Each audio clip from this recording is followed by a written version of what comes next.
I think I was kind of surprised by it. I was asked, if I would have supported the GI Bill.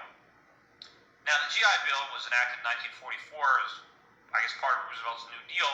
And what it did is it enabled veterans returning from the Second World War to have money towards a college education.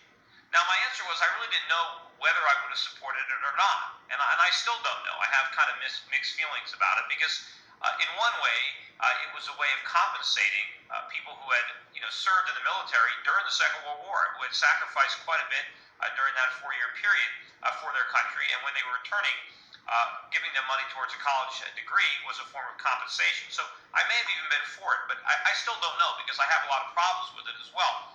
But the person who was asking me about it, the purpose of the question was to show that government programs create wealth. He was trying to say that it was a GI Bill that created the middle class. And without the GI Bill, all this growth since the Second World War never would have taken place. And of course, it's all a bunch of nonsense. It's a liberal pipe dream.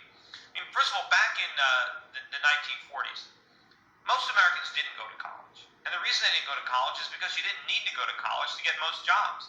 A high school degree was fine. The people who did go to college, it wasn't that expensive. I mean, either your parents paid for it, or if your parents didn't have any money, you got a job and you worked your way through college, and you graduated without debt. And that's what my father did. My father was a GI. He was in the Korean War, but he went to college first, and so he had to pay for it himself.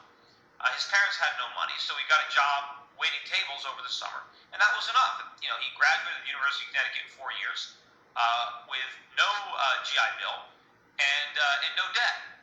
But that's impossible today. And the reason why kids can't work their way through school is because of all the government programs designed to help kids pay for college, all the grants and all the guaranteed student loans. And that's the part of the show that I think is going to generate some controversy, because I think my opponents are going to try to spin my opposition to government guaranteed student loans to mean that I'm against students, I'm against education.